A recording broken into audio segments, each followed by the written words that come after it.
तो आज हम लोग प्रश्नावली 4.4 का क्वेश्चन नंबर 1 को देखेंगे, जो ये कह रहा है कि निम्नलिखित द्विघात समीकरणों की मूलों की प्रकृति ज्ञात कीजिए। यदि मूलों का अस्तित्व हो तो उन्हें ज्ञात कीजिए। यहाँ पे हम लोगों को क्वेश्चन नंबर 1 में 3 वो क्वेश्चन दिया हुआ है। ये तीनों को सबसे पहले हम लोगों को मूलों की प्रकृति ज्ञात करना है। यानी कि प्रकृति मतलब ये कि उसका अस्तित्व ज्ञात करना है, विवेचक निकालना है, विविक्तीकरण। और यदि उसके मूलों का अस्तित्व होगा तो उसका हम लोग क्या करना है, हल कर देना है, उसका शून्यक निकाल देना है।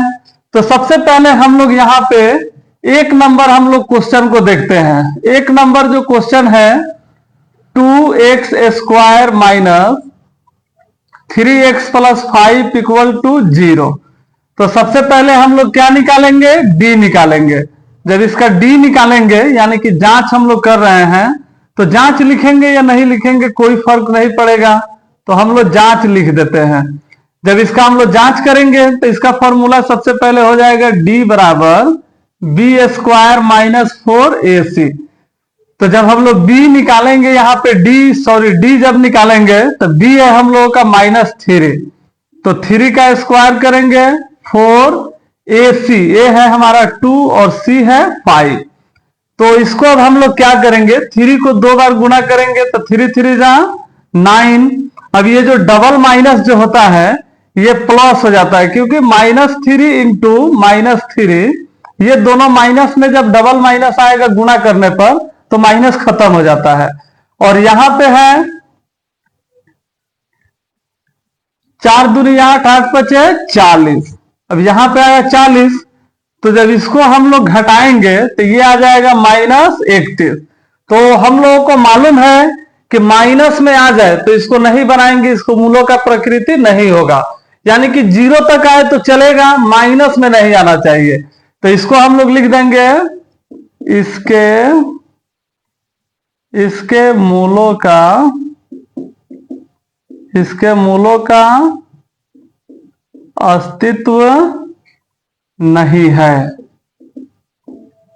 अब हम लोग दूसरा नंबर क्वेश्चन देख रहे हैं। ये है 3x square minus 4√3x plus 4 equal to 0। तो इसको भी हम लोग सबसे पहले क्या करेंगे, इसका जांच करेंगे। जब इसका हम लोग जांच करेंगे तो इसका विवेचक निकालेंगे, यानी कि d, b square minus 4ac। तो यहां पे हम लोगों का जो b है -4√3, इसका स्क्वायर करेंगे -4, a है 3 और c है 4। अब हम लोग क्या करेंगे, इसका गुणा करेंगे। तो हम लोगों को मालूम है कि जो रूट के बाहर रहता है उसका गुणा हो जाएगा। 4 को 2 बार गुणा करेंगे तो 16, और डबल माइनस प्लस हो जाएगा। और 3 हमारा रूट में है तो ये इसी तरह उतर जाएगा, क्योंकि रूट वाला का जब भी स्क्वायर होगा तो स्क्वायर खत्म, रूट खत्म, अंक उसी तरह उतर जाता है।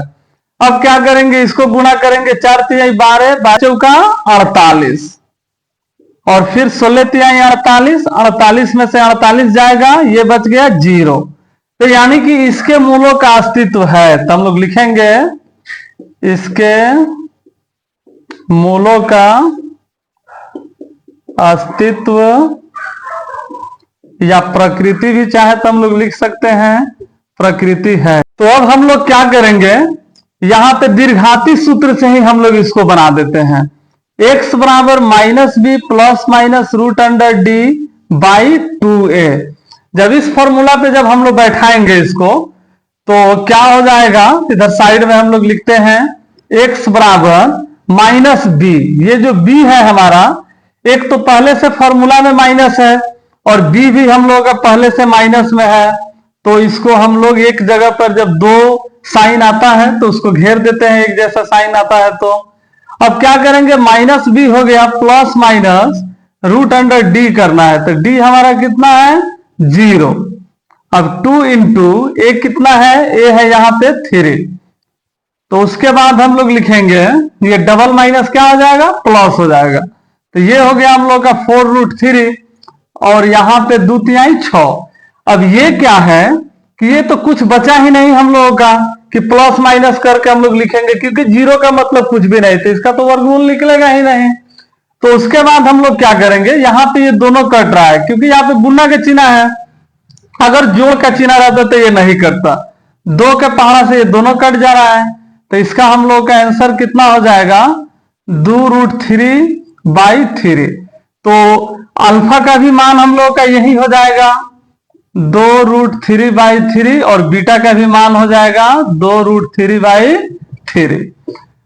तो देखो अब हम लोग क्वेश्चन नंबर 3 को देखते हैं। क्वेश्चन नंबर 3 में क्या है, 2x² + 6x + 3 = 0। तो सबसे पहले इसमें भी हम लोग क्या करेंगे, इसका जांच तो करना ही है। जब जांच हम लोग करेंगे तो इसका डिवेंचर यानी कि विवेक्तीकरण निकालेंगे, b² - 4ac करके। यहां पे हम लोग का b है 6 - 4, a कितना है 2 और c है 3 ना। तब हम लोग क्या करेंगे, यहां पे 6 को हम लोग गुणा करेंगे 2 बार, यानी कि 6 × 6 लिखकर, तो ये हो जाएगा 6×6 = 36 माइनस, अब ये हो जाएगा 4 दूनी 8। ये इसको तीनों को एक ही साथ हम लोग गुणा कर देते हैं, 4 दूनी 8, 8 तिरका 24। फिर ये क्या हो जाएगा, 36 में से 24 जाएगा, 6 में से 4 जाएगा 2, यहां पे बच गया 3 में से 2 जाएगा 1, 12 बच गया। तो इसका भी मूलों का प्रकृति है, हम लोग लिखेंगे इसके मूलों का अस्तित्व है। अब क्या करेंगे हम लोग, फिर इसको हम लोग दीर्घाती फॉर्मूला लगा के बना देंगे, x = -b। चाहे तो हम लोग फॉर्मूला नहीं भी लिखेंगे, यहाँ पे ये 2 जगह तो लिखे ही हैं, इसको डायरेक्ट ही बना देते हैं। -b ये हो गया -6 ± √d करना है, तो d हमारा कितना है 12, 2 गुने a कितना है, a है 2। तो इसको सबसे पहले हम लोग लिख देंगे -6 ± अब 12 का तो वर्गमूल निकलता नहीं है, तो मान लीजिए कि अगर हम लोग 12 का वर्गमूल निकालते भी हैं जबरदस्ती गुणनखंड विधि से, तो कुछ ना कुछ तो बाहर आ ही जाएगा, 2 × 6 यानी कि 1 2 हम लोग का बाहर आ जाएगा।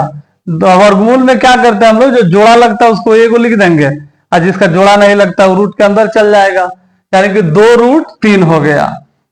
ये हो गया हम लोग का 2√3, इधर बटा में है हम लोगों का 2 दूनी 4। यदि इसको और हम लोग का मन है तो इसको और भी हम लोग छोटा कर सकते हैं।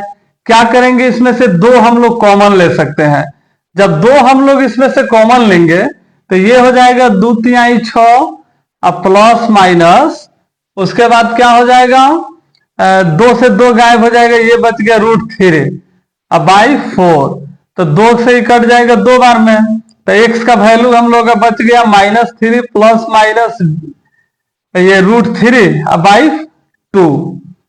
तो यही हम लोग का एक अल्फा में क्या करेंगे, हम लोग प्लस चिन्ह ले लेंगे।